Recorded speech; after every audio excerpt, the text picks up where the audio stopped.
जय श्री अपना चरण में कोटि कोटि दंडवत प्रणाम। आप परम पूज्य 108 विशाल बाबा श्री રાજકોટ બિરાજો છો। તો આપ એવરી સેટરડે અમને પોષણ આપી રહ્યા છો। વચનામૃતનો તાતના વૈષ્ણવને અમને કુતાત કરો। શ્રી વલ્લભાધી સખી જય હો। જય જય શ્રી। આ વિડિયો જરા સેટ ન થાતો બરાબર, ચાલશે ને આટલું? જે જે આપ સુંદર દેખાવ છો। ઓકે છે હા બધું આખું સર લાઈ ભાવેશભાઈ બરાબર છે।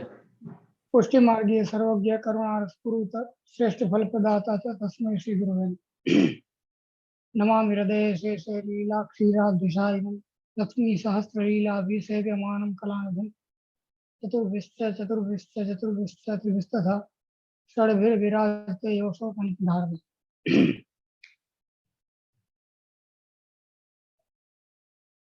આપણે જન પ્રકરણના ચતુર્થ શ્લોકમાં હતા એનું આપણે વિવેચન કર્યું હતું। નિવૃત્ત તર્ષે રૂપગીયમાના એ શ્લોકનું,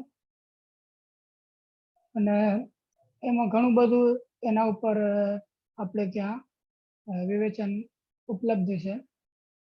એમાં ખાસ કરીને સુબોધની જીવમાં જે કારિકા છે એમાં મેં તમને સમજાવ્યું હતું કે સ્વરૂપથી, ફલથી અને મહાપુરુષ યોગતા, સ્વરૂપ તો ફલ તશ્ચાપી મહાપુરુષ યોગતા એ કારિકા છે। તો એ ત્રણ રીતના અહીંયા જે ચરિત્ર સાંભળવામાં આવશે એ ત્રણ રીતના ઉત્તમ છે એ આપણે સમજ્યું હતું। હવે એને એક શોર્ટમાં આપણે પાછું એક વખત એને સમજીએ તો સ્વરૂપથી કેમ ઉત્તમ છે, તો કે એના માટે કોઈ બીજા સાધનની આવશ્યકતા નથી। એક સૂક્ષ્મ વિભેદ છે કે ઘણી વખત એવું હોય કે કોઈ વસ્તુ સાધનમાં કષ્ટદાયી હોય અને ફલમાં જ સુખદાયી હોય, પણ આ જે ભગવત કથા છે એમાં એવું નથી, અને સાધનમાં પણ એ ફલદાયી કે સુખદાયી છે અને ફલમાં પણ એ સુખદાયી છે। એટલે સાધનના સંદર્ભમાં એનું જે સુખદાયીપણું છે એને અહીંયા સ્વરૂપથી સમજવાનું છે કે સ્વરૂપથી જે આનંદકારી છે, આનંદ રૂપ છે, જે લીલા છે એની કથા છે, એટલે એ થયું સ્વરૂપથી। અને ફલથી તો છે જ કે જે કથાનું શ્રવણ કરે એનો ઉદ્ધાર થાય, કે એનો સંસાર નષ્ટ થાય, કે એને પરમાનંદની પ્રાપ્તિ થાય, એને રસો વૈસ જે પ્રભુનું સ્વરૂપ છે એનો અનુભવ થાય। એટલે ફલથી તો એ શ્રેષ્ઠ છે, જેમાં કોઈ સંદેહ નથી। અને મહાપુરુષ યોગ તો એ બે રીતના, કે જે વક્તા છે એ અહીંયા સુખદેવજી જેવા મહાપુરુષ છે, એક તો એ રીતના, અને બીજા નંબરમાં કથા છે એ પરમ પુરુષ કે મહાપુરુષ એવા પ્રભુની છે, એટલે એનો પણ યોગ છે। એટલે એ ત્રણ રીતના ઉત્તમ છે। અને એમાં જેને રુચિ ના થાય એના પણ આપણે પ્રકારો જોયા। એમાં દુર્ગે અને અજ્ઞના ભેદથી જે આત્મઘાતી કર્મજળ નિંદિતા શ્રત એ દુર્ગ્ય અસુર છે, અને અજ્ઞ છે એ ત્રિજીવ ને પશુ જીવ છે। એટલું આપણે જોયું હતું। તમને પાછું યાદ આવી જાય એના માટે થોડુંક ને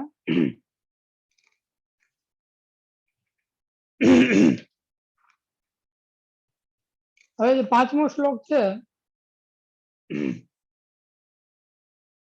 એમાં છે, હજી આ પરીક્ષિત ને સુખદેવજી વચ્ચેનો સંવાદ જ ચાલુ છે। એમાં પરીક્ષિત સુખદેવજીને વિનંતી કરે છે વધારે ડિટેલમાં અને સારી રીતના કથા કહેવાની, અને સાથે સાથે એ અમુક પ્રશ્ન પણ પૂછે છે। એટલે એ સંવાદની અંદરમાં એ કહે છે કે પિતા મહા મેં સમરે અમરન જય દેવવ્રતા દ્યાતિ રથે સ્તિમિંગિલે દુરત્યયમ કૌરવ સૈન્ય સાગરમ કત્વાતરન વત્સ પદમ સ્મયત્પ્લવા।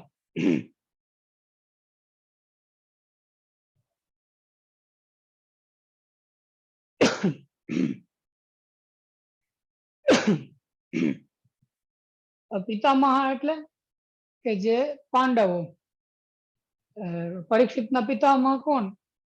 તો કે યુધિષ્ઠિર, ભીમ ને અર્જુન, એના મુખ્ય પિતામહ ત્રણ થયા। કેમ કે કુંતીજીના સંબંધથી એ મુખ્ય થાય, એટલે એના સંદર્ભમાં અહીંયા કહે છે કે પિતામહ પિતામહ મેં એટલે મારા જે પિતામહો છે એ સમરે સમરે એટલે યુદ્ધમાં, સમર એટલે જે યુદ્ધ હોય એને સમર કહેવાય. સમરનો એક મતલબ એ પણ થાય કે જેમાં મરણ નિશ્ચિત છે અથવા જેમાં મરણ થાય છે એ સમર, એટલે યુદ્ધ કે જેમાં મરણ થઈ શકે છે એમ.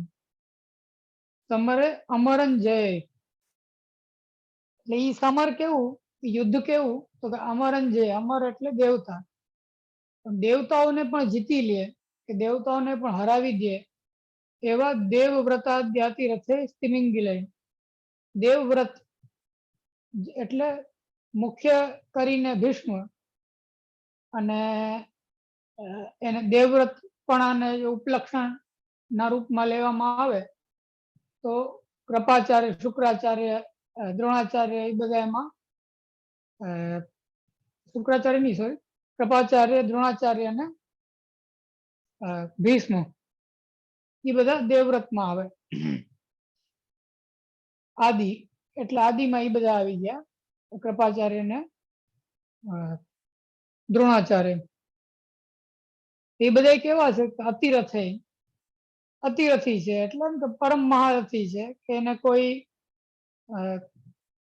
સહજમાં કોઈને હરાવી ના શકે કે એની સામે કોઈ યુદ્ધમાં જીતી ના શકે, કેમ કે એટલા બધા પ્રતાપી ને એટલા બધા યુદ્ધ કૌશલ એનામાં છે કે એ દેવતાઓને પણ હરાવી દે. એટલે દેવ અમરન જય કીધું, અમર એટલે દેવતા, એને પણ જીતી લે, જય કરી લે એનો પણ, એ અમરન જય કહેવાય. અને અતિરથે એટલે એવા અતિરથી છે, મહારથી છે. તિમિંગિલે, તિમિંગિલ જેવા છે. તિમિંગિલ એક પ્રકારનું એક મત્સ્ય હોય, માછલું હોય કે જે બહુ મોટું હોય. તો એ જે બહુ મોટું માછલું હોય કે 100 યોજન જેવું કેવું એટલું મોટું એ માછલું હોય.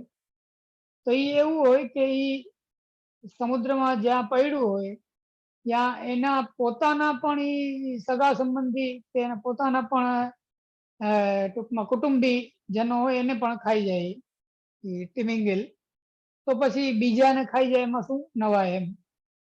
એટલે એમ કે એ જેટલા વિસ્તારમાં દરિયામાં, સમુદ્રમાં એ જે તિમિંગિલ માછલું હોય રહેતું હોય ત્યાં બીજું કોઈ મત્સ્ય રહી ના શકે એટલો એનું પ્રભાવ હોય કે એ બધાને ખાઈ જાય એમ. તો કહેવાનું તાત્પર્ય અહીં છે કે જે પોતાના પણ કુલને નષ્ટ કરી દે એ બીજાના કુલને નષ્ટ કરે એમાં શું નવાય એમ. એટલે એમ કે યુદ્ધમાં સામેવાળાને મારે એમાં શું નવાય, એટલે એમ કે પાંડવોને મારે એમાં શું નવાય. કે કૌરવના તરફથી દ્રોણાચાર્ય, ભીષ્મ અને કૃપાચાર્ય એ ત્રણેય કૌરવોના તરફથી યુદ્ધ લડી રહ્યા છે. તો એ બધા એટલા મહાન તિમિંગિલ જેવા છે કે એની જો ઈચ્છા થાય તો એ કૌરવોનું સૈન્ય સાગર જે છે આખું એને પણ પોતે જ નષ્ટ કરી દે એવા છે. તો પછી પાંડવોનું સૈન્ય સાગર છે એ તો ઓછું છે, એને નષ્ટ કરી દે એમાં શું નવાય. એટલે અહીંયા મુખ્યતયા કહેવાનો આશય એ છે કે જે સ્વરૂપથી કૌરવ અને પાંડવ એ બંને વચ્ચેના યુદ્ધ કૌશલ કે એની સેના કે એની જીતવાની સંભાવના એનું જ્યારે આપણે તારતમ્ય કે એનું જ્યારે આપણે કમ્પેરિઝન કરીએ ત્યારે હકીકતમાં કૌરવોને જીતવાની પાંડવોમાં કોઈ સામર્થ્ય ન હતી. કેમ કે પાંડવોનું જે સૈન્ય હતું એ પણ કૌરવો કરતા નાનું હતું, અને કૌરવોમાં જેવા જેવા મહારથી હતા, એક તમે વિચાર કરો કે ભીષ્મ છે એ પરમ પ્રતાપી હતા, ગંગાજીના પુત્ર હતા, પરમવીર હતા, પરશુરામજી પાસે શીખેલા હતા. પછી દ્રોણાચાર્ય છે કે જેને બધાને, કર્ણ ને અર્જુન ને એવા લોકોને એને બાણ વિદ્યા શીખાડી. તો એવા પ્રતાપી હતા, તો એના માટે પાંડવોનો નાશ કરવો એ કઈ અઘરી વાત નથી, એમ સહજ છે. એટલે એ બધાને તિમિંગિલની ઉપમા આપી કે તિમિંગિલ જેવા હતા. દુરત્યયમ, દુરત્યયમ એટલે ઘણીકમાં તરી ના શકાય, ઘણીકમાં ઓળંગી ના શકાય એવું જે કૌરવોનું સૈન્ય સાગર, એટલે કૌરવોના સૈન્ય રૂપી જે સાગર હતું એને એને સાગરની ઉપમા આપે છે. કેમ કે ઓલા બધાને તિમિંગલની ઉપમા આપી એટલે કૌરવોના સૈન્યને સાગરની ઉપમા આપી. હવે જે સાગર છે લોકમાં, જે સમુદ્ર હોય એ લોકનો સમુદ્ર એવો હોય કે પોતે સ્વયં કોઈને નષ્ટ ના કરી શકે, પરંતુ એની અંદર રહેવા વાળા જે મત્સ્ય હોય કે એની અંદર રહેવા વાળા જે બીજા જીવ હોય એનું એના દ્વારા એ બીજા લોકોનો અથવા બીજા જીવનો નાશ કરે. એમ કે ને કે સમુદ્ર ગળી ગયો એમ. તો એ સમુદ્ર છે એ બીજા જીવનો નાશ હકીકતમાં પોતે પોતાની મેળે નથી કરતો, પરંતુ પોતાની અંદર રહેલા જે જીવ છે એના દ્વારા એ કરે છે. એ જ આમાં એટલે કૌરવો રૂપી સૈન્યનું જે સાગર છે એમાં અને જે લૌકિક સમુદ્ર છે એ બંને વચ્ચે એ જ તફાવત છે. લૌકિક સમુદ્ર સતત પોતે પોતાના રીતના કોઈ જીવનો નાશ નથી કરતો, જલચરનો. સ્થળચર જીવ હોય તો એનો તો નાશ થઈ જાય કે ભાઈ દરિયામાં કોઈ પડી ગયો અને એ ભૂમિ ઉપર રહેનારો જીવ હોય તો એ તો નષ્ટ થઈ જાય, એમાં કોઈ નવાઈની વાત નથી. પરંતુ જલમાં જ રહેનારો કોઈ જીવ હોય એને સમુદ્ર નષ્ટ નથી કરતો, પરંતુ જલમાં રહેનારા જે બીજા જીવ હોય એ જ એને નષ્ટ કરે છે. જ્યારે અહીંયા છે એ અલગ વસ્તુ છે. કેમ કે અહીંયા જે કૌરવ સૈન્ય સાગર છે એ સૈન્યને જ સાગરની ઉપમા આપી છે. એટલે એ જે સૈન્ય છે એ પોતે જ સામેવાળા જે એટલે કે પાંડવોની જે સેના છે એને નષ્ટ કરવામાં સાગર રૂપ છે, એટલે નષ્ટ કરવામાં એ પૂરતા છે. એને નષ્ટ કરવા માટે બહુ વધારે છે, એમ નષ્ટ કરી શકે એમ છે. એટલે એને સાગરની ઉપમા આપી કે જેને કોઈ ટપી ના શકે, ઓળંગી ના શકે, જેનું અતિક્રમણ ના થઈ શકે કોઈનાથી, એવું એની વિશાળતા બતાવવા માટે એને જીતવામાં અઘરાપણું બતાવવા માટે એને સાગરની ઉપમા આપી.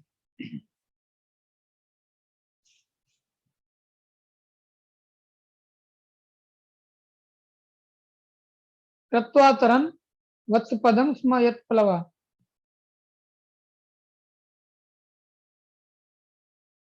કે આપનો આશ્રય કરીને એટલે આપના રૂપી નાવથી, એટલે પ્રભુ રૂપી જે નાવ છે એના કારણે એ જે કૌરવ સૈન્ય સાગર છે એને પણ વત્સપદમ, વત્સપદમ એટલે વાછરાનો પગનો જે ખાડો પડેલો હોય એમાં જેમ વરસાદમાં પાણી ભરાઈ જાય એની ખાબોચિયું જે નાનકડું બને એની ઉપમા એને આપવામાં આવી કે એવું વત્સપદ એને બનાવી દીધું આપની કૃપાથી. એટલે પ્રભુની કૃપાથી એ વત્સપદ બની ગયું. અને જે મારા પિતામહ હતા કે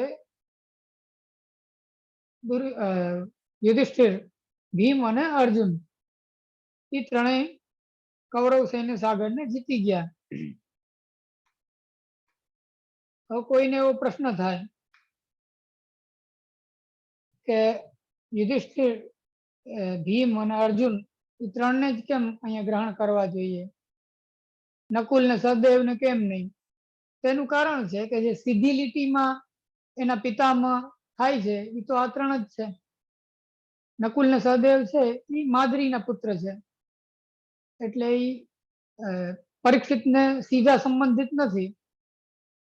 અને બીજા નંબરમાં કોઈને એવો પ્રશ્ન થાય કે જે પાંડવો છે એ તો દેવતાઓની સંતાન છે, કે સૂર્યથી કે ધર્મથી કે ઇન્દ્રથી ને એવી રીતના વાયુથી ઉત્પન્ન થયેલા છે. તો એવો કોઈને પ્રશ્ન થાય કે એને પિતામહ કેમ કીધા? તો એમાં એવું છે કે ધર્મ કે વાયુ કે ઇન્દ્ર, કુંતીજી એના પત્ની નતા, એટલે પત્ની ન હોવાના કારણે ભલે ધર્મથી કે વાયુથી કે ઇન્દ્રથી યુધિષ્ઠિર, ભીમ અને અર્જુનની ઉત્પત્તિ થઈ હોય, છતાં પણ એ પાંડુ રાજાના પત્ની હતા. એટલે આ ત્રણેય જે પાંડવો હતા એ પાંડવો કહેવાના, નહીં કે દેવતાઓના પુત્ર કહેવાના. એનું સુવર્ણીજીમાં ઘણું બધું વિશ્લેષણ કરવામાં આવ્યું છે, પણ એનો ટૂંક સાર એ છે કે ધર્મ કે વાયુ કે જે ઇન્દ્ર હતા એના પત્ની નતા અથવા એના કબજામાં નતા. એમ કુંતીજી કે એના ઘરમાં રહેતા હોય કે એના પત્ની હોય કે એવું કઈ હોય તો એના પુત્ર કહેવાય, પણ એવું કઈ નતું.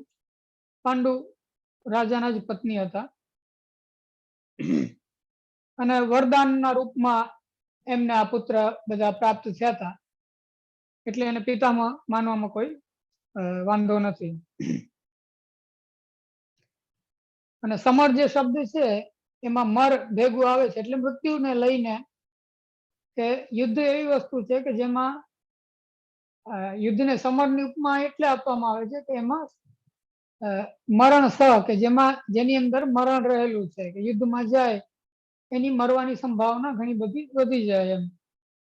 એટલે એવું જે સમર છે એમાં પણ એ પાંડવોની મૃત્યુ ના થઈ અને ભગવાને એની રક્ષા કરી અને છેક સુધી જીવતા રહ્યા.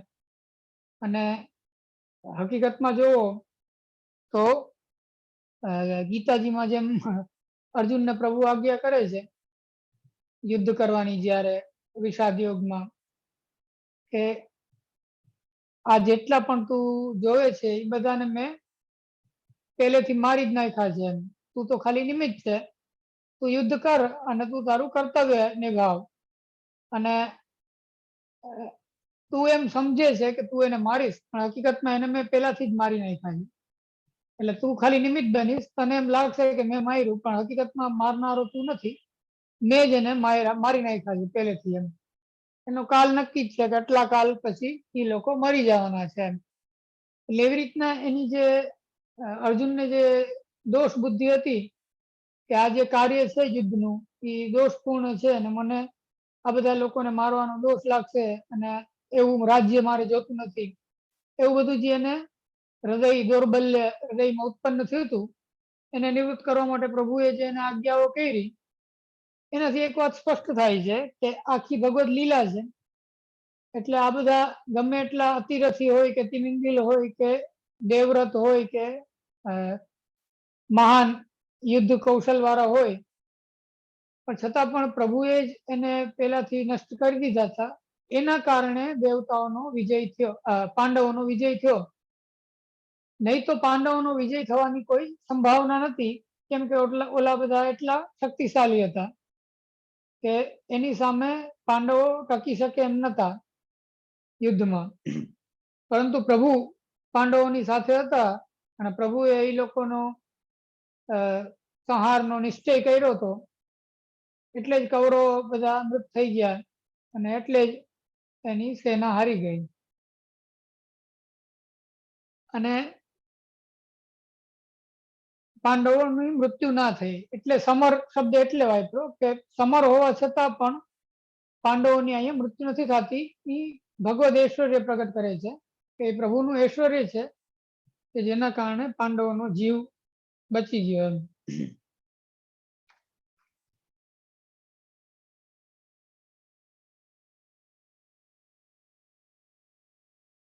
હવે અમરંજયે કીધું, અમરંજયે કીધું એ ખાસ કરીને એટલે કહેવામાં આવ્યું કે આ બધા દેવતાઓના પુત્ર છે, કે ધર્મના, વાયુના અને ઇન્દ્રના પુત્ર છે. ધર્મનો પુત્ર યુધિષ્ઠિર, વાયુનો પુત્ર ભીમ અને ઇન્દ્રનો પુત્ર અર્જુન.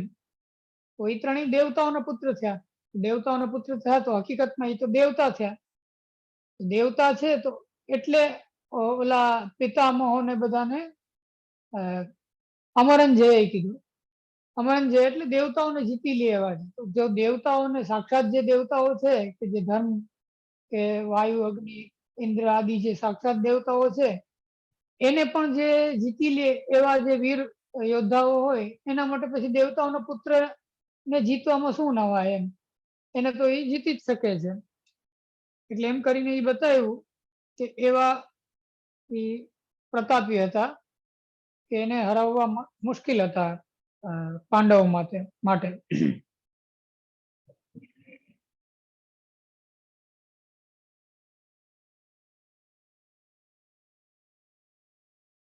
અને પછી એને દેવવ્રત કીધું. દેવવ્રત એટલે કીધું કે સત્યવ્રત હતા બધા એમ. દેવતાઓનું જેમ વ્રત હોય સત્ય હોય, દેવતાઓનું વ્રત સત્ય હોય એટલે શું કે કોઈ પણ દેવતા એમ કે હું આમ કરીશ એટલે એ એમ કરે, એ સત્ય બોલે, અસત્ય ના બોલે. એવી રીતના આ જે ભીષ્મ અને કૃપાચાર્ય અને દ્રોણાચાર્ય છે એ બધા દેવવ્રત છે. દેવવ્રત છે એટલે કે એનું વચન સત્ય છે. એનું વચન સત્ય છે એનો કહેવાનો તાત્પર્ય શું છે કે જ્યારે એ લોકોએ એ વસ્તુનો સ્વીકાર કર્યો કે અમે હવે દુર્યોધનના પક્ષમાં યુદ્ધ કરશું, કેમ કે ધૃતરાષ્ટ્ર એ રાજા છે અને જે હસ્તિનાપુર છે એની જે રાજગાદી છે એને વફાદાર રહેવું અને એની રક્ષા કરવી એ અમે અમારો ધર્મ માન્યો છે, કૃપાચાર્ય, દ્રોણાચાર્ય અને ભીષ્મએ.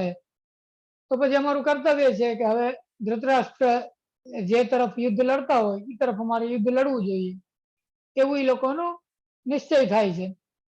તો એ જે નિશ્ચય છે એ એનો સત્ય સંકલ્પ છે. એટલે એમ કે મિથ્યા નથી, કે એ એવા લોકો નથી જેમ આધુનિક કાળમાં લોકો હોય કે જે સમય આવે તો સાઈડ પણ બદલાવી નાખે, એવા એ લોકો નથી. એમ એ લોકોએ રાજગાદીની રક્ષા કરવાનો નિર્ણય કર્યો છે તો એ ઈમાનદારીપૂર્વક કૌરવોની બાજુથી યુદ્ધ લડશે જ એમ, એવા લોકો છે. નહીં કે કઈ પક્ષપાત કરશે કે અર્જુન, જેમ કે અર્જુન છે એ ભીષ્મને અને બધાને પ્રિય છે, દ્રોણાચાર્યને. તો એનો મતલબ એ નથી કે એને મારશે નહીં કે એને કોઈ પક્ષપાત કરશે કે એને કોઈ હેલ્પ કરશે, એવું નથી. એને એવું બતાવવા માટે દેવવ્રત શબ્દનો પ્રયોગ કર્યો.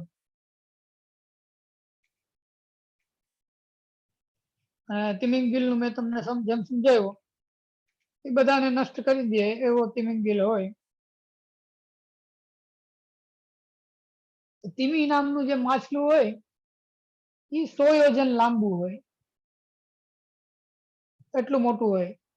તો એ તિમિંગિલ એટલે એ તિમિ નામના મત્સ્યને પણ ગળી જાય એવો મોટું બીજું મત્સ્ય હોય, એને તિમિંગિલ કહેવાય. એની ઉપમા એને આપી.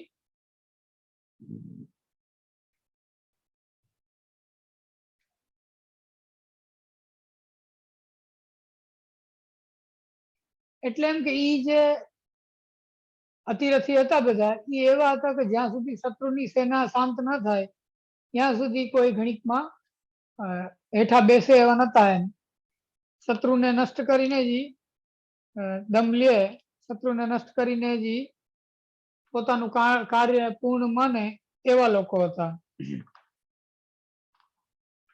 અને છતાં પણ એવું બધું હોવા છતાં, આ બધી વાત સત્ય હોવા છતાં એક પરમ પ્રતાપ જ કહેવાય પ્રભુનો, કે આપનું સામર્થ્ય જ કહેવાય, કે પછી આપનું જે અદ્ભુત કાર્ય કહેવાય, કે આપની અદ્ભુત લીલા કહેવાય, કે આપના જે ઐશ્વર્યવીર શ્રી જ્ઞાન વૈરાગ્યથી આપે પ્રગટ કર્યા અને મારા જે પિતામહ હતા એનો આપે સાથ દીધો, જેના કારણે એ લોકો જીવતા રહ્યા અને ઓલા લોકો મરી ગયા.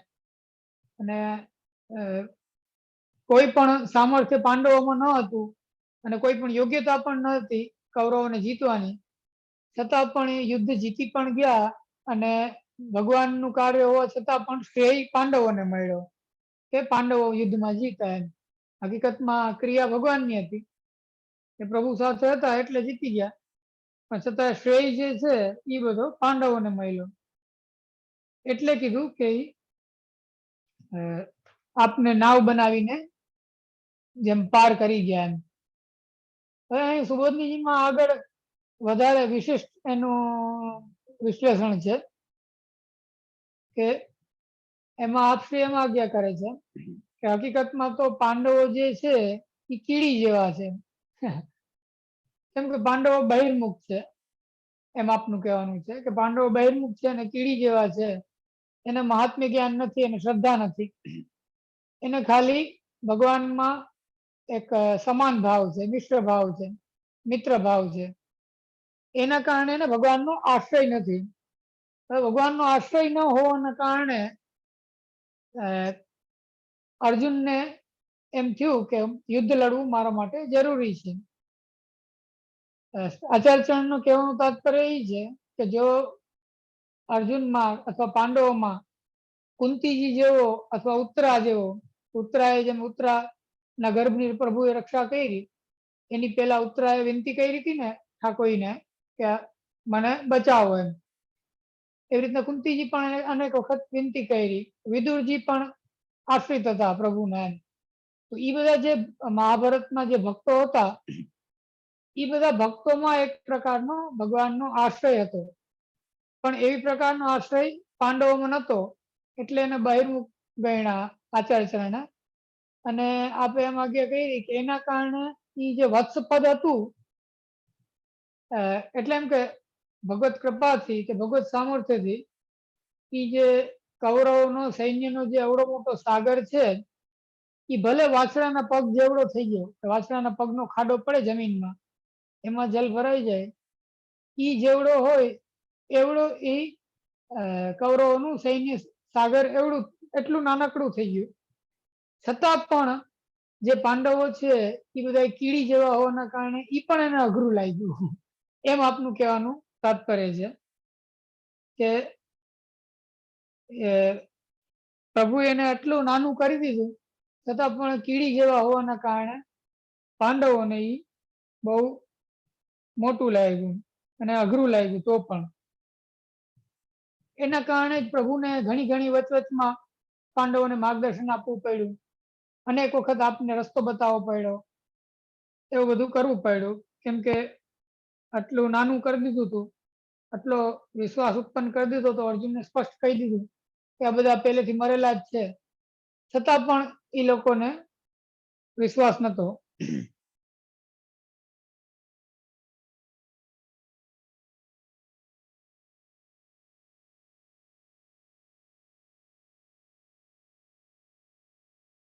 હવે એવું હોવા છતાં પણ એની રક્ષા કરી પ્રભુએ. એનું કારણ એ છે કે પ્રભુ એને પોતાના તો માયના, તો એના ઘણા બધા કારણો છે કે કુંતીજીના પુત્ર હતા એટલે પોતાના માયના, કે એના ભાવ મિત્ર ભાવ હતો એટલે પોતાના માયના.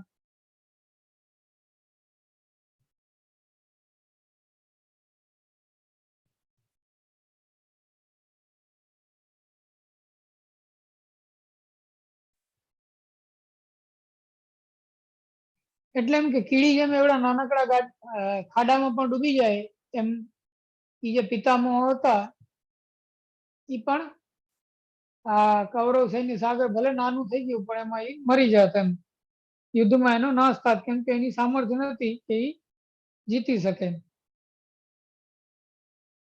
પરંતુ આપની કૃપાથી એ તુચ્છ થઈ ગયો.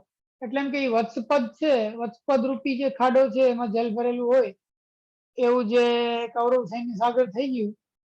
એટલું જ નહીં પણ એ તુચ્છ પણ થઈ ગયું કે એને જીતી શક્યા એમ, કીડી જેવા હોવા છતાં પણ. એ આપનું સામર્થ્ય છે.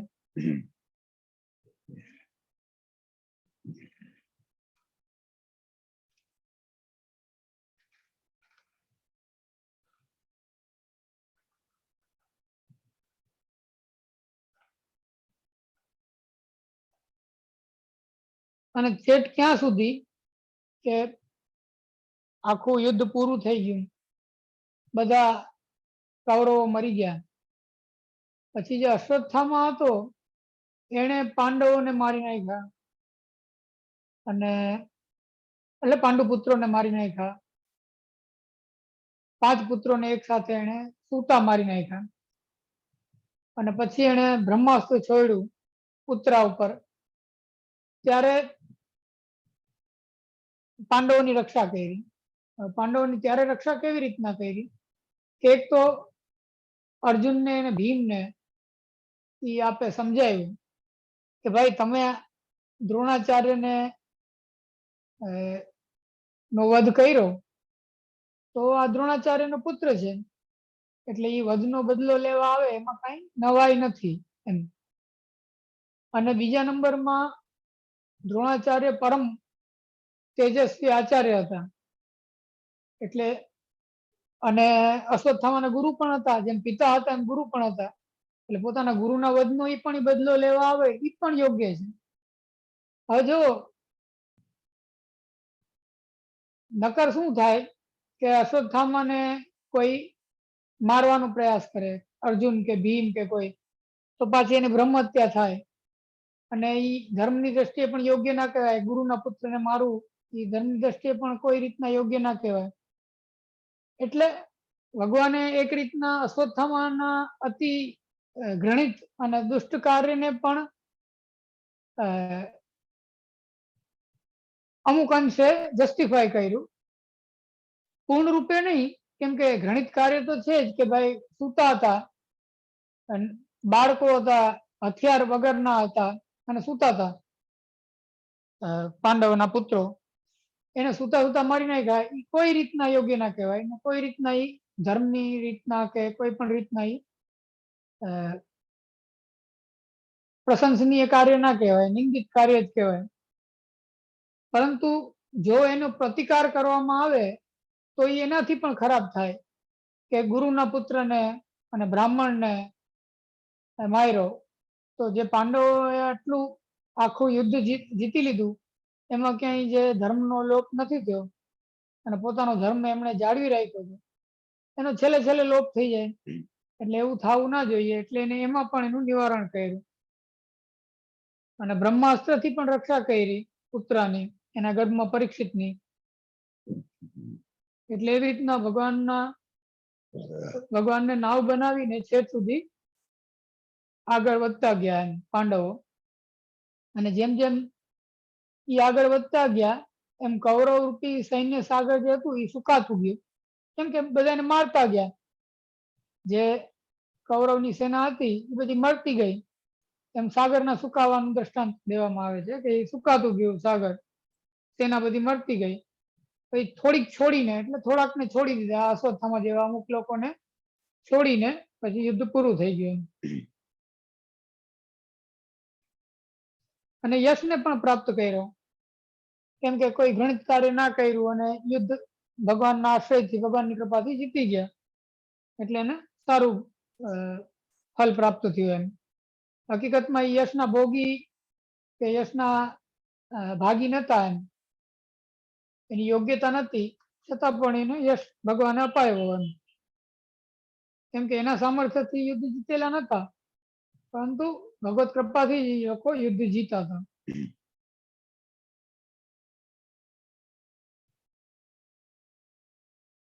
અને જે આ કૌરવ સૈન્ય સાગરને શોષવાની જે વાત લખી છે એને એક ઉપમાના રૂપમાં પણ સમજાવવામાં આવી છે. કેવી રીતના ભગવદ આશ્રિત જે લોકો છે એ હમતા રૂપી સંસાર સાગર છે એને સૂકવીને આગળ વધતા જાય, અને જે ભગવત સેવામાં જરૂરી એટલો સંસાર છે એ છેલ્લે એટલો છોડી અને એને પાર કરી દે સંસારને એમ. એવી એક લક્ષણા આપે બતાવી છે કે એવી એક ભાવના પણ કરી શકાય. હવે અહીં લક્ષણા છે એ મુખ્ય અર્થ નથી, આ એક આપણને એક એવી ભાવના બતાવવામાં આવી છે, ભાવના માટે અર્થ છે.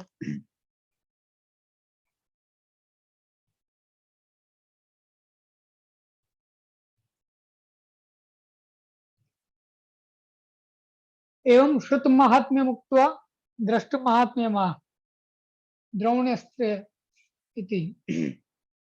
એટલે હવે છઠ્ઠો શ્લોક છે કે જે શ્રુત મહાત્મ્ય એટલે જે સાંભળેલું જે મહાત્મ્ય હતું પરીક્ષિતે બીજાના મોઢેથી, કેમ કે પરીક્ષિત તો કઈ યુદ્ધમાં હતો નહીં મહાભારતમાં, એટલે એને જે કંઈ પણ સાંભળેલું હતું એના આધાર ઉપર આ બધી વાત એને સુખદેવજીને કીધી. હવે જે વાત કહેવામાં આવે છે એ એને જે પોતે જોયેલું હતું એ અર્થમાં કહે છે. એટલે કીધું કે દ્રષ્ટ મહાત્મ્ય, કે એને પોતાના દ્વારા જોયેલું જે મહાત્મ્ય હતું એના માટે કહે છે. દ્રૌણ્યસ્ત્ર વિપ્લુષ્ટમિદમ મદંગમ સંતાન બીજમ કુરુ પાંડવાનામ જુગોપકુક્ષિમ ગત આત ચક્રો માતુસ્તુમેય શરણમ ગતા. હવે જે અશ્વત્થામા છે એને અહીંયા દ્રોણી કીધો. દ્રોણી અસ્ત્ર જે છે એમાં દ્રોણી અને અસ્ત્રની સંધિ છે. એટલે અહીંયા અશ્વત્થામાને જે સંબોધન છે એ દ્રોણીથી કરવામાં આવ્યું. દ્રોણીથી એટલે કરવામાં આવ્યું કે એ દ્રોણનો પુત્ર છે. એટલે મેં જેમ પેલા તમને સમજાવ્યું કે ભગવાન એના ઈ શા માટે આવું કરે છે એનું કારણ બતાવે છે. એને એકચ્યુઅલી પૂરેપૂરો જસ્ટિફાઈ નથી કરતા. અશ્વત્થામાના કાર્યને સમર્થન નથી આપી રહ્યા પ્રભુ, પણ એના કાર્યનું એક સબલ કારણ બતાવે છે કે ઈ આવું એટલે કરે છે એમ. અને એટલે જ એને દ્રોણી નામથી એને સંબોધન આપવામાં આવ્યું છે કે દ્રોણનો પુત્ર છે એમ. એટલે એને એ રીતના જ જોવો કે એ પોતાના પિતાનો બદલો લેવા આવ્યો છે. એટલે એને બ્રહ્માસ્ત્ર પણ એટલે જ છોડ્યું કે આનો જે વંશ છે એનો જ નાશ થઈ જાય એમ આખા. એટલે ઉત્તરાના ઉપર બ્રહ્માસ્ત્ર છોડ્યું. એટલે કીધું કે દ્રોણી અસ્ત્ર, એટલે દ્રોણી એટલે અશ્વત્થામા દ્વારા છોડવામાં આવેલું જે અસ્ત્ર એટલે બ્રહ્માસ્ત્ર. વિપ્લુષ્ટ એટલે બળેલું. ઇદમ મદંગમ, ઇદમ એટલે આ, એટલે પોતાના શરીરને ઇંગિત કરીને, પોતાના શરીરને બતાવીને કહે છે પરીક્ષિત સુખદેવજીને. એટલે એમ કે અમારો જાત અનુભવ છે, આ મેં પોતે અનુભવેલું સત્ય છે, આ પોતે જોયેલી વસ્તુ છે એમ. એટલે કે છે કે વિપ્લુષ્ટમ ઇદમ મદંગમ, અમારું બળેલું જે આ મારું અંગ છે, મારું જે શરીર છે. હવે મારું જે શરીર છે એ શું છે તો એના માટે કહે છે કે સંતાન બીજમ કુરુ પાંડવા નામ, કે કૌરવો અને પાંડવો બંનેનું વંશનું બીજ છે, સંતાન બીજ છે. એનું કારણ છે કે જે મહાભારતનું યુદ્ધ થયું એમાં કૌરવો તો બધા મરી ગયા હતા. તો હવે કૌરવો અને પાંડવો એ બધા વતી એનું તર્પણ કરવા વાળું કે એની ક્રિયા કરવા વાળું કોણ? એકમાત્ર, અથવા એને મતલબ એના વંશને આગળ ધપાવનારું કે આગળ જઈને પોતાના પૂર્વજો માટેની જે ક્રિયાઓ કરવાની હોય એ કરવા વાળું કોણ? એમ કોક એનો વંશ જીવિત રહે તો જ એનો મોક્ષ થાય, એવું શાસ્ત્રમાં આપણે ત્યાં કહેવામાં આવેલું છે. એટલે અહીંયા કીધું કે એનો મોક્ષ કરવા માટે બધાનો એ જરૂરી છે કે સંતાન બીજ એનું રહે એમ. તો કૌરવોનું તો કોઈ જીવતું રહ્યું નતું, અને પાંડવોના વંશમાં એકમાત્ર પરીક્ષિત હતા, અને એ પણ ઉત્તરાના ગર્ભમાં હતા, હજી પ્રગટ પણ નતા થયા. એટલે એ એકમાત્ર હતા કે જે કૌરવો અને પાંડવો બધાયના વંશના બીજ હતા. એટલે કીધું કે સંતાન બીજમ કુરુ પાંડવાના, કૌરવોના અને પાંડવોના. જુગોપ કુક્ષિમ ગત આત ચક્રો, જુગોપ એટલે રક્ષા કરી, ગોપ એટલે રક્ષા કરવી, એટલે જુગોપ ક્રિયાપદ છે કે એની રક્ષા કરી એમ. કુક્ષિમ ગત એટલે પુત્રના ગર્ભમાં જઈને પ્રવેશ કરીને, આત ચક્રો એટલે શ્રેષ્ઠમાં ચક્ર ધારણ કરીને, માતુશ્ચમે એટલે મારી માતા એવી જે ઉત્તરા છે કે જેણે જ્યારે બ્રહ્માસ્ત્ર છોડવામાં આવ્યું ત્યારે જેણે વિકલતા પૂર્વક આરતીથી પ્રભુને જેણે વિનંતી કરી હતી કે આ જે અસ્ત્ર છે એનાથી બચાવનારું આ ત્રણેય લોકમાં કોઈ સમર્થ નથી, એટલે કેવલ આપ જ છો, તો આપ મારી રક્ષા કરો, એવી રીતના એને શરણે જઈને વિનંતી કરી હતી. એટલે એવું હોવાના કારણે આપે રક્ષા કરી હતી. હવે જે દ્રોણી કીધું એ બ્રહ્માસ્ત્રના પ્રયોગનું કારણ રૂપે કીધું, મેં જેમ સમજાવ્યું કે ભાઈ બ્રહ્માસ્ત્રનો પ્રયોગ શા માટે કર્યો? એક ગર્ભમાં રહેલા નાનકડા બાળકને મારવા માટે બ્રહ્માસ્ત્રની શું જરૂર? તો એનું કારણ છે કે એને ખબર હતી કે ઉત્તરા છે એને પાંડવો અને ભગવાનનું રક્ષણ છે. તો હવે જો સામાન્ય કઈ અસ્ત્ર કે છોડવામાં આવે તો એને પાંડવો બચાવી લે, અને ભગવાન પણ છે તો ભગવાન પણ બચાવી લે. પણ એને એ પણ ખબર હતી કે જ્યારે હું બ્રહ્માસ્ત્ર છોડીશ ત્યારે ભગવાનને પણ એનું કઈક માન તો રાખવું પડશે, કેમ કે બ્રહ્માજીનું અસ્ત્ર છે. બ્રહ્માજીના અસ્ત્રને વ્યર્થ જવા દેવું એ તો આ સંભવ નથી. તો એક વચન ભંગ થાય. એટલે બ્રહ્માજીનું જે અસ્ત્ર છે એ સર્વોપરી છે, એ અસ્ત્રનું સન્માન કરવું જરૂરી છે ભગવાન માટે પણ. એટલે એવું બધું એને ખબર હતી, એટલે એને બ્રહ્માસ્ત્રનો પ્રયોગ કર્યો. નહીં તો એક ગર્ભમાં રહેલા નાના બાળકને મારવા માટે બ્રહ્માસ્ત્રની કઈ જરૂર હોતી નથી એમ. પરંતુ આ બધો વિચાર કરીને એને એમ કર્યું.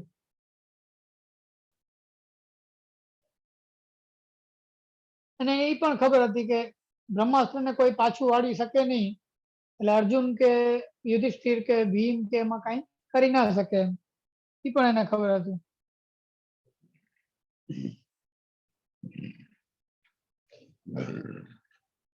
એટલે એને એક પ્રકારની સર્ટેનિટી હતી કે આ બ્રહ્માસ્ત્ર એનો 100% નાશ કરશે એમ. પછી જે કંઈ પણ થયું એ હકીકતમાં અસર થવા માટે પણ અનએક્સપેક્ટેડ હતું. એને પણ એવી અપેક્ષા નથી કે આવી રીતના પ્રભુ એના ગર્ભમાં પ્રવેશ કરીને એની રક્ષા કરશે, એવું એને વિચાર નતો. એને તો એમ જ હતું કે બ્રહ્માસ્ત્રથી તો કાર્ય સિદ્ધ થઈ જ જશે એમ. એટલે એને છોડ્યું. હવે જે બ્રહ્માસ્ત્ર છે એનું સન્માન કરવું જરૂરી છે. એટલે કોઈને એવો પ્રશ્ન થાય કે વિપ્લુષ્ટમિદમ કીધું કે બળી ગયું શરીર, પછી શરીર બળી ગયું તો પછી પરીક્ષિત રાજા ક્યાંથી આવ્યા એમ, પ્રગટ કેમ થયા? તો એને બે રીતના આમાં સમજાવવામાં આવ્યું છે.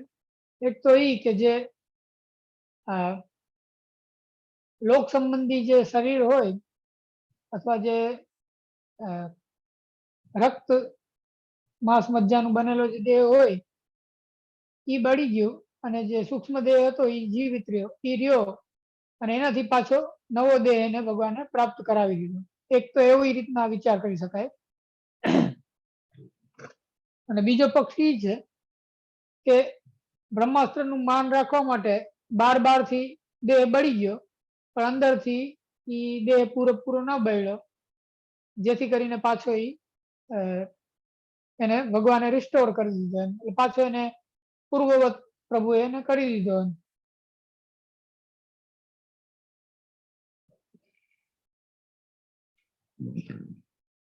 તો ના કરે તો કૌરવ પાંડવોને પિંડ દેવા વાળું કોઈ સંતાન બીજ ના રહે, એટલે એ જરૂરી હતું. અને પાંડવોમાં ખાસ કરીને અર્જુનને પ્રભુનો અંગીકાર હતો. પ્રભુ એને પોતાનો સખા માનતા હતા. ભીમ ને યુધિષ્ઠિર ને એ બધા ભગવાનને સખા માનતા હતા, પણ ભગવાન એને સખા માનતા હતા કે નહીં એનું કઈ ઉલ્લેખ નથી. પણ અર્જુનને પ્રભુ સખા માનતા હતા પોતાના, એટલે એના કારણે એને વૈષ્ણવ ગણી શકાય. અને એટલે એના જે વંશ બીજ છે એને પ્રભુ નષ્ટ ના થવા દે, એટલે અહીંયા એની રક્ષા કરી છે.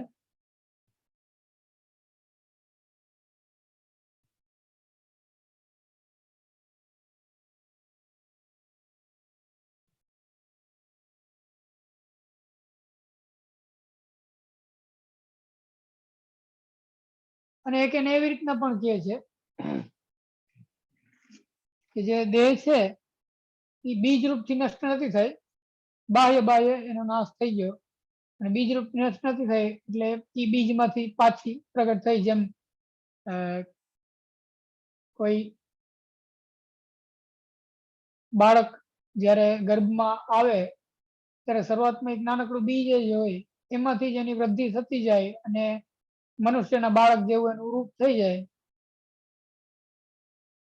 એવી રીતના એ બીજ રૂપે એમનેમ હતા. એટલે એમ કે એનું બીજ રહી ગયું તો જેમ બીજમાંથી જેમ આખો દેહ થવું સંભવ છે ગર્ભની અંદર, એમ અહીંયા પણ ભગવાન એવી કંઈક લીલા કરી, બીજ જે રહી ગયું હતું એમાંથી આખો દેહ પાછો ઉત્પન્ન કર્યો. ઈ સૌથી ઈઝીલી સમજાય એવી વાત છે આપણને બીજી વાત કરતા.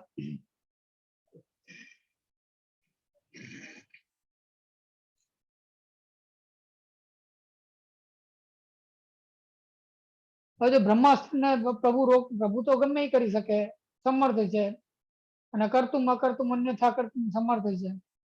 એટલે પ્રભુને કોઈ વસ્તુ નડતી નથી, કોઈ વસ્તુ એવી કે જે પ્રભુ ના કરી શકે, કે આપણે એમ કહીએ કે આ પ્રભુ ના કરી શકે, એવી કોઈ વસ્તુ નથી કે પ્રભુના સામર્થ્યની બહાર હોય. તો પછી પ્રશ્ન થાય કે તો પછી કેમ બ્રહ્માસ્ત્રને વાયડું નહીં? તો ત્યાં કહે છે કે બ્રહ્માસ્ત્રનું માન રાખ્યું, કે વેદ મંત્રોથી એ સિદ્ધ થાય છે, તો વેદ માર્ગની રક્ષા કરવા માટે આપનું પ્રાગટ્ય છે, તો પછી આપ એનાથી વિરુદ્ધ કાર્ય કેમ કરે એમ. એટલે એવું હોવાના કારણે એના સ્થૂળ શરીરને બળવા દીધું જાણી જોઈને. એટલે બ્રહ્માસ્ત્ર પણ વેસ્ટ ના થાય, કે બ્રહ્માસ્ત્ર નિરર્થક કે નિષ્ફળ ના ગયું, એ પણ સિદ્ધ થાય, અને વૈષ્ણવ રૂપી જે અર્જુન છે એના વંશનું બીજ નષ્ટ ના થયું, એ પણ સિદ્ધ થાય. એ બંને સિદ્ધ થાય એવી પ્રકારની આપણે લીલા કરી. એટલે ઓલો બીજમાંથી પાછો પૂર્વવત મનુષ્ય બાલક રૂપે સિદ્ધ થયા પરીક્ષિત રાજા. એવી રીતના રક્ષા કરી. અને જે ગર્ભમાં રક્ષા કરી છે એના માટે આપ શ્રી આચાર્ય માગ્યા કરે છે કે ગદાથી આપે બ્રહ્માસ્ત્રનું જે તેજ હતું એને શોષી લીધું. એટલે કે જ્યારે ભગવાન પ્રવેશ કર્યો ત્યારે પરીક્ષિત રાજાનો જે બાહ્ય દેહ છે એ બળતો હતો. જ્યાં સુધી બીજ સુધી પહોંચ્યું ત્યાં સુધી ભગવાને કાંઈ ના કર્યું, કેમ કે બ્રહ્માસ્ત્રને સત્ય કરવું હતું. એટલે બીજ રીએ એટલું રહી ગયું ત્યાં સુધી ભગવાને કાંઈ ના કર્યું. અને પછી આપણે ગદાથી એ જે બ્રહ્માસ્ત્રનું તેજ હતું એને નિવૃત્ત કર્યું. અને જે ચક્ર છે એ ચક્રને ધારણ કરી અને આપણે જે કાલનું ચક્ર ફરતું હોય એને રોકી દીધું. એટલે એના કારણે પરીક્ષિત રાજાનો દેહ છે એ નષ્ટ ના થયો, કે પરીક્ષિત રાજાનો દેહ છૂટ્યો નહીં, મૃત્યુ ના થઈ, કેમ કે કાલ ચક્રને આપણે રોકી દીધું ચક્ર દ્વારા. એટલે હકીકતમાં ચક્ર દ્વારા અહીંયા ચક્રનો ઉલ્લેખ છે, પણ હકીકતમાં જે બ્રહ્માસ્ત્રના તેજને નિવૃત્ત આપણે ચક્રથી નથી કર્યું, પરંતુ ગદાથી કર્યું છે. એ સંકર્ષણ વ્યૂહનું કાર્ય છે, કે સંકર્ષણ વ્યૂહથી એ જે બ્રહ્માસ્ત્ર છે એના તેજને આપણે ખેંચી લીધું, શોષી લીધું. અને એ સંકર્ષણ વ્યૂહના કાર્યને આપણે ગદાથી કર્યું, ગદાનો ઉપયોગ કરીને કર્યું.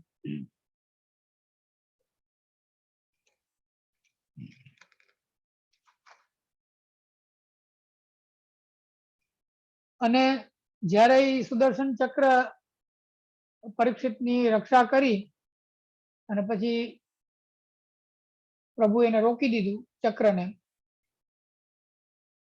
અથવા પ્રભુ એને અંતર્હિત કરી દીધું ચક્રને, ત્યારે પરીક્ષિત રાજા એમ કહે છે કે કાલ ચક્ર પાછું ભૂતલ ઉપર ફરવા માંડ્યું.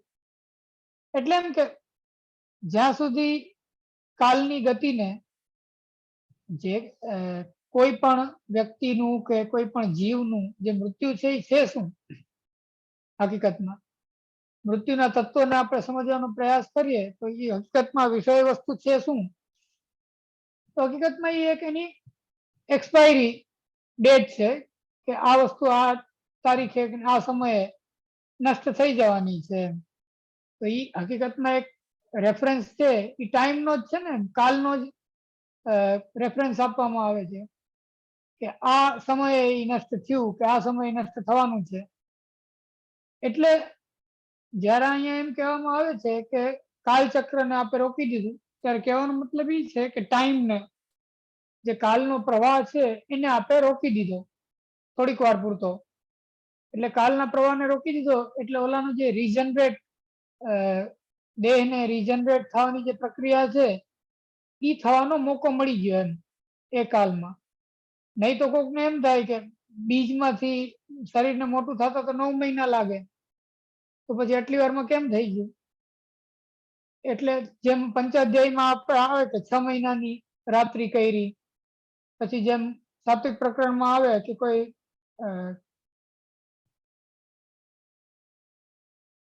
વિદુરજીને ત્યાં કોઈ બીજા ને ત્યાં ભગવાન અલગ અલગ સ્વરૂપ ધારણ કરીને પધાર્યા. બે સેટ બનાવ્યા આપે, અને બંને સેટમાં ભગવાન પણ છે, અને એ બંને સેટમાં જે ઋષિમુનિઓ હતા એ પણ હતા ભેગા. એ જ બધા અસિત, દેવલ, વ્યાસ જેમાં વર્ણન આવે છે એ જ બધા ઋષિમુનિઓ, જેમ કે સેટ એ ને સેટ બી માની લે, તો સેટ એ માં પણ એ જ બધા ઋષિમુનિઓને ભગવાન છે, અને સેટ બી માં પણ એ જ બધા ઋષિમુનિઓને ભગવાન છે. તો બંને બે અલગ અલગ વ્યક્તિના ઘરમાં એક સાથે જાય છે, અને બંનેના ઘરમાં અલગ અલગ સમય વ્યતીત કરે છે. એટલે એમ કે ક્યાંક મને એક્ઝેક્ટલી યાદ નથી એનો સમયગાળો શું હતો, પણ કહેવાનો મતલબ એ છે કે માની લ્યો કે ક્યાંક 4 દિવસ ગાયડા પ્રભુએ અને ક્યાંક 1 દિવસ ગાયડો, છતાં પણ એમાં એમ લખવામાં આવે છે કે એ બંને જગ્યામાંથી ભગવાન એક સેટ રૂપે બહાર નીકળ્યા. પ્રગટ થયા ત્યારે ભગવાન એક જ થઈને પ્રગટ થયા. ગયા તા બે સ્વરૂપ ધરીને, અને પાછા આવ્યા ત્યારે એક જ સેટ થઈ ગયો, અને બંનેને અલગ અલગ કાલનો અનુભવ થયો, અને પાછા એક સાથે બહાર પ્રગટ થયા. એટલે કહેવાનો મતલબ એ છે કે પ્રભુ છે એ કાલના પણ કાલ છે. કાલના પણ કાલ છે એટલે એ કાલને કેવી રીતના ટ્વિસ્ટ કરવો, કે કાલને કેવી રીતના પોતાની મરજીથી, પોતાની ઈચ્છાથી પોતાના કાર્યમાં અનુકૂળ કરવો, કે પોતાના કાર્યમાં કાલનો ઉપયોગ કરવો, એ બધું પ્રભુ માટે સહજ છે. એટલે તેને આપણે ઈશ્વર કહીએ. આમાં કોઈ તર્ક બુદ્ધિ કરે કે આ તો કઈ વાત મગજમાં સમજમાં નથી આવતી, તો વિષય વસ્તુ એ છે કે સમજમાં નથી આવતી એટલે તો ભગવાન ઈશ્વર છે. કોઈ તર્ક બુદ્ધિથી એમ કે આ તો કેમ સમજાય આપણને, કે વાંથી બે અલગ અલગ જગ્યાએ ગયા, બંને સેટ ગયા, અને બંને જગ્યાએ અલગ અલગ સમય પસાર કર્યો, અને બંને જગ્યાએથી એક સાથે છતાંય નીકળ્યા, અને એક થઈને નીકળ્યા. એટલે આમાં તો એટલા બધા તર્કનો કે બુદ્ધિનો સમસ્યાઓ છે. કોઈ પણ માણસની લોજિકલ બુદ્ધિથી કે સામાન્ય બુદ્ધિથી એને સમજાય એમ જ નથી. પણ એની મહત્તા જ એમાં છે. કહેવાનો મતલબ, કહેવાનો તાત્પર્ય એ છે કે ઈશ્વર જ્યારે પોતાની ઈશ્વરતા બતાવવા જ માંગતા હોય, પોતે જ બતાવવા માંગતા, જેમ અર્જુનને ઠેક ઠેકાણે ભગવાને આગળ આજ્ઞા કરે કે હું જ ઈશ્વર છું, કે હું જ બ્રહ્મ છું, તો જ્યારે પોતે જ ભગવાન પોતાનું સ્વરૂપ પ્રગટ કરવા માંગતા હોય, કે પોતાનું ઈશ્વરત્વ બતાવવા માંગતા હોય, ત્યાર પછી એમાં શું બાકી રાખી એ મહાત્મ્યને પ્રગટ કરવામાં? પછી એને કઈ લિમિટ નડે? એમ એ પોતે જ પ્રગટ કરવા માંગે છે પોતાનું મહાત્મ્ય, ત્યારે તો એ પછી એવી લીલા બતાવી જ શકે કે જે કોઈની બુદ્ધિમાં ના બેસે એમ. અને કોઈની બુદ્ધિમાં ન બેસે એ જ એ લીલાની મહત્તા છે, એ જ એનું ઈશ્વરત્વ છે. એટલે કહેવાનું તાત્પર્ય એ છે કે કાલના પણ કાલ છે. તો કાલના પણ કાલ છે પ્રભુ. એટલે જેમ પંચાધ્યાયમાં 6 મહિનાની રાત્રિ કીધી, અને વ્રજના જે લોકો હતા એ લોકોને એમ જ લાગ્યું, એક રાત્રિ જેવું જ લાગ્યું. એને ખબર જ ના પડી કે એના ઘરના બધા ક્યાં ગયા, કે આવી ગયા, કે શું થયું. કે એને તો સવારના ઉઠ્યા તો બધા અહીંયા જ હતા, ઘરે જ હતા. ત્યાં પણ ભગવાને એવી વિલક્ષણ લીલા કરી કે જેમાં કાલને આપે અતિક્રમણ કર્યું, કાલનું. એમ તો જ્યાં પણ કાલ, કર્મ ને સ્વભાવ, આ 3 વસ્તુનું અતિક્રમણ થતું હોય ત્યાં પ્રભુનું પુષ્ટિ સ્વરૂપ પ્રગટ થાય છે, કે પ્રભુની કોઈ પુષ્ટિ લીલા પ્રગટ થાય છે કે જે કાલ, કર્મ ને સ્વભાવનું અતિક્રમણ કરે છે. નકર નોર્મલી પ્રભુ એનું અતિક્રમણ કરતા નથી એમ, કાલ, કર્મ ને સ્વભાવનું. પણ જ્યારે આપને આપના પુષ્ટિ સ્વરૂપને કે પુષ્ટિ કોઈ લીલા કરવાની ઈચ્છા હોય, અથવા પુષ્ટિનું સામર્થ્ય પ્રગટ કરવાની ઈચ્છા હોય, અથવા પોતાનું પુષ્ટિ સ્વરૂપ બતાવવાની ઈચ્છા હોય, ત્યારે પ્રભુ એવી લીલા કરતા હોય છે કે જેમાં આપણને કાલ, કર્મ કે સ્વભાવ, એ 3 જે મુખ્ય વસ્તુ છે એનું પણ અતિક્રમણ થતું દેખાતું હોય.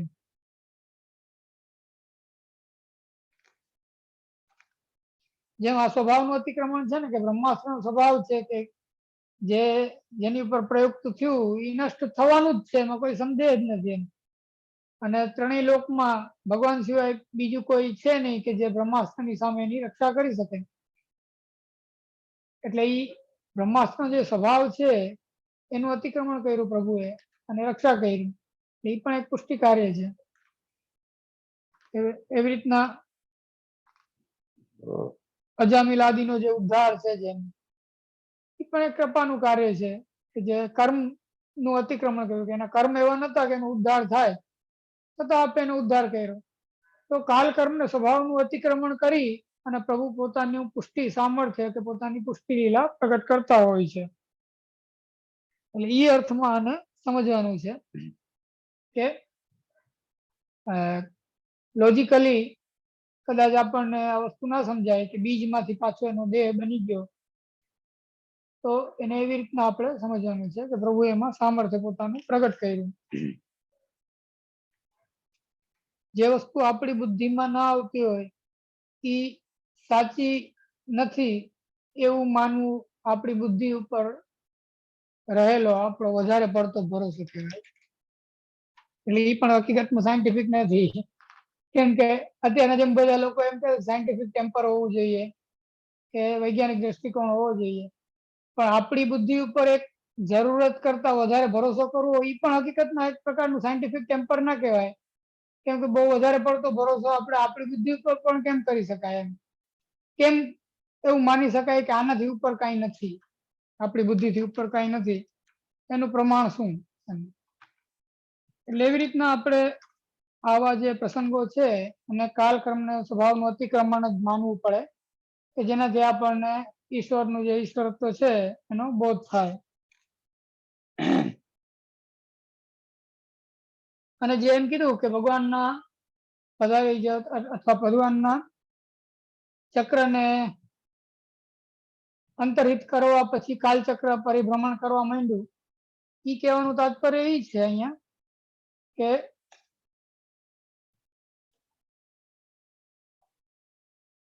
કહેવાનું તાત્પર્ય એ છે કે એના કારણે અત્યારે રક્ષા નથી કરી. એમ જેમ પરીક્ષિતને જે તક્ષક નાગ કરડી ગયો તો કોઈ એમ પ્રશ્ન કરે કે ભાઈ તમે કહો છો કે તમારી ગર્ભમાં ભગવાને રક્ષા કરી હતી, તો પછી અત્યારે તમને તક્ષક નાગ કરડી ગયો, અત્યારે કેમ ભગવાન બચાવતા નથી? કે તમારું 7 દિવસ પછી જે મૃત્યુ થવાનું છે એને કેમ પ્રભુ નિવૃત્ત નથી કરતા? તો એના માટે એ કારણ છે કે ત્યારે તો પરીક્ષિત વગર આખા કુલનું કોઈ પિંડદાન કરવા વાળું હતું નહીં, એનું કોઈ કાર્ય કરે એવું હતું નહીં. એટલે પરીક્ષિતની રક્ષા કરવી આવશ્યક હતી. અને હવે પરીક્ષિતનું ભૂતલ ઉપરનું બધું કાર્ય સંપૂર્ણ થઈ ગયું છે, એટલે પરીક્ષિતનો ઉદ્ધાર કરવાનો છે હવે. એટલે હવે એની એ રીતના રક્ષા કરવાની જરૂર નથી. અને બીજી જે રીતના રક્ષા કરવાની પરીક્ષિતની જરૂર છે એની ગતિમાં કે એના ઉદ્ધારની, એ ચાલુ છે એ રક્ષા. એમ એ પ્રકારની રક્ષા તો અત્યારે થઈ રહી છે. એટલે એવો સંદેહ અસ્થાને છે. એટલે ત્યાં એમ કીધું કે અત્યારે મતલબ કોઈ પ્રશ્ન કરે કે અત્યારે રક્ષા કેમ નથી કરતા, એનો જવાબ છે. અને જે પોતે એમ કીધું કે મારી રક્ષા કરી, એનાથી પરીક્ષિત પોતાનો વિશ્વાસ, પોતાનો જાત અનુભવ, પોતાની ભગવત ચરિત્રમાં રુચિ, ભગવત ચરિત્રમાં પોતાની શ્રદ્ધા, એ બધું એનાથી બતાવે છે કે જેથી કરીને સુખદેવજીને કહેવાનું મન થાય, સુખદેવજીને કહેવાની ઈચ્છા થાય. આટલું રાખીએ અહીંયા. આગળ ઉપર આપણે જશું. કોઈને કઈ પ્રશ્ન હોય તો પૂછી શકે છે.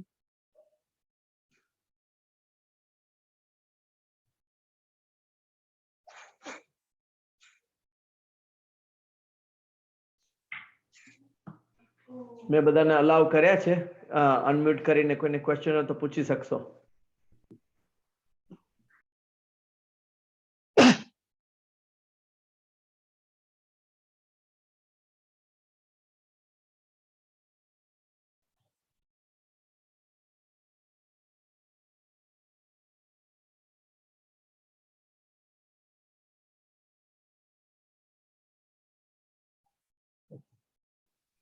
ક્વેશ્ચન હોય એવું કઈ લાગતું નથી કોઈને. તો પછી દ્રઢ. હા, જરૂર જરૂર. હા, શ્રી વલ્લભાધીશ કી જય. જે દંડવત આપના ચરણોમાં કોટાન કોટી. દ્રઢયિન ચરનાન કેરો ભરોસો દ્રઢયિન ચરનાન કેરો શ્રી વલ્લભ નખ ચંદ્ર છટા બેના સબ જગમાં જ અંધેરો ભરોસો દ્રઢયિન ચરનન કેરો સાધન ઓર નહીં આ કલી में જાસો હોય નિબે सूर का कहे द्विविध आदरो बिना मोल को चेरो भरोसो દ્રઢયિન ચરનન કેરો દ્રઢયિન ચરનન કેરો ભરોસો દ્રઢયિન ચરનન केरो श्री वल्लभाधीश की जय श्री विशाल कुमार प्यारे की जय।